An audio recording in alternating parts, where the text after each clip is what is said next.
اما بعد اعوذ باللہ من الشیطان الرجیم بسم اللہ الرحمن الرحیم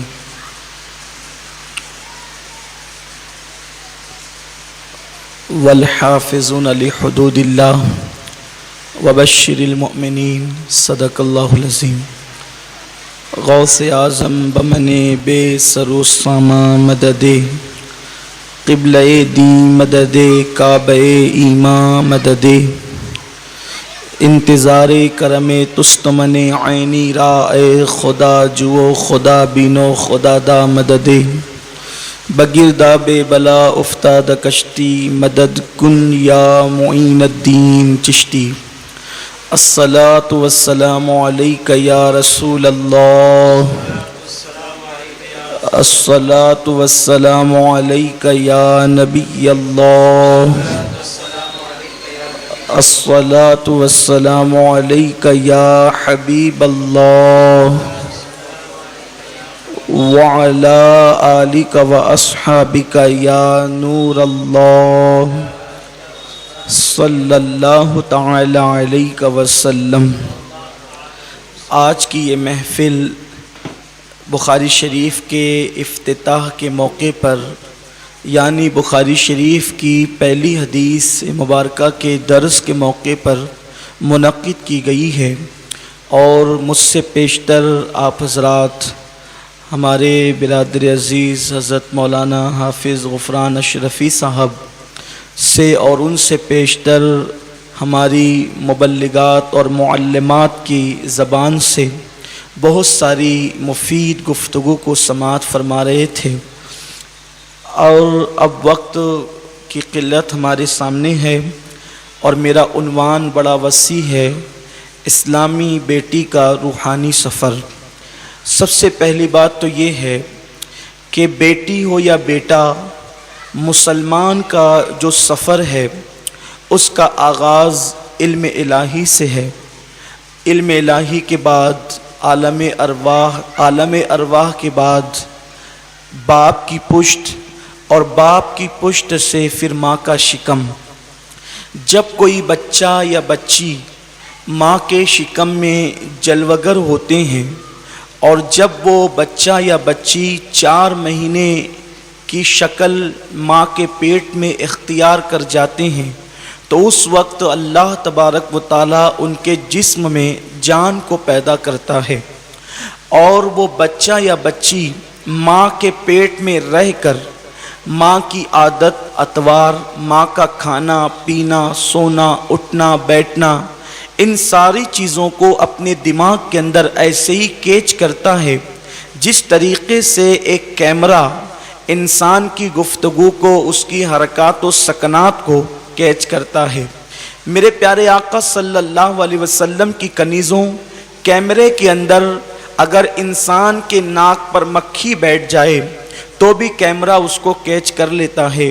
اس سے زیادہ حساس ماں کے پیٹ میں رہنے والا بچہ ہوتا ہے، جو ماں کی ایک ایک اداؤں کو اپنے دل و دماغ میں بساتا ہے۔ ظاہر سی بات ہے کہ کیچنگ پاور جتنی کیمرے کے اندر ہے اس سے زیادہ انسان کے اندر ہوتی ہے، اس لیے کہ کیمرے کا بنانے والا انسان ہے اور انسانی دماغ کا بنانے والا اللہ ہے۔ تو جو فرق کیچنگ پاور کا کیمرے اور انسان کے درمیان ہے، وہ بالکل ایسا ہی ہے جیسے قدرت کے کام میں اور انسان کے کاموں میں فرق ہے، ایسے ہی کیمرے اور انسان کے دماغ کے اندر فرق ہے۔ میرے پیارے آقا صلی اللہ علیہ وسلم کی کنیزوں، ہر ماں یہ چاہتی ہے کہ میری بیٹی کنیز فاطمہ بنے، میری بیٹی کنیز عائشہ بنے، میری بیٹی کنیز خدیجہ بنے، لیکن اس کے لیے اگر ہم اپنی بیٹیوں کو پارسا دیکھنا چاہتے ہیں، ہم اپنی بیٹیوں کو نیک اور متقی دیکھنا چاہتے ہیں، ہم اپنی بیٹیوں کو پرہیزگار دیکھنا چاہتے ہیں، تو پہلے ماؤں کو پرہیزگار بننا ہوگا، پہلے ماؤں کو متقی بننا ہوگا، پہلے ماؤں کے اندر تقوی پیدا کرنا ہوگا۔ میرے پیارے آقا صلی اللہ علیہ وسلم کی کنیزوں، آئیے میں آپ کو بتاؤں، ماں کا اثر